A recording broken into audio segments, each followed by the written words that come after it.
సిద్ధార్థ్ ఆదిత్యరావులు తమ డేటింగ్ని ఎంత సీక్రెట్గా దాచేశారో తమ నిశ్చితార్థాన్ని కూడా అంతే గుట్టుచప్పుడు కాకుండా తెలంగాణలోని వనపర్తిలో తమ పూర్వీకుల గుడిలో సంప్రదాయబద్ధంగా చేసుకొని ఆ తర్వాత మీడియాకు తమ ఎంగేజ్మెంట్ విషయాన్ని రివీల్ చేశారు. మార్చి 27న ఇరు కుటుంబాల నడుమ గుట్టుచప్పుడు కాకుండా 400 ఏళ్ల నాటి వనపర్తి టెంపుల్లో నిశ్చితార్థం చేసుకున్న సిద్ధార్థ్ అదితిరావుల పెళ్లి వార్త ఎప్పుడు చెబుతారా అని వాళ్ళ అభిమానులు చాలా వెయిట్ చేస్తున్నారు.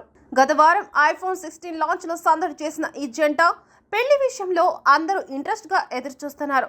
కట్ చేస్తే సిద్ధార్థ్ అదితిల పెళ్లి అంగరంగ వైభవంగా జరిగిపోయింది. నిశ్చితార్థం జరిగిన వనపర్తిలోని 400 ఏళ్ల నాటి ఆలయంలో వీరిద్దరూ పెళ్లి చేసుకున్నారు.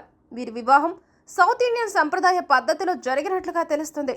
ఇరు కుటుంబ సభ్యులు అతి కొద్ది మంది సన్నిహితుల సమక్షంలో సిద్ధార్థ్ అదితి పెళ్లి చాలా గ్రాండ్గా జరిగింది. తమ పెళ్లి ఫోటోలను సోషల్ మీడియా వేదికగా షేర్ చేస్తూ వివాహ బంధాన్ని అధికారికంగా ప్రకటించింది. సిద్ధార్థ్ అదితి జంట ప్రస్తుతం సిద్ధు అదిత్య పెళ్లి ఫోటోస్ నెట్టింట సంచలనంగా మారాయి.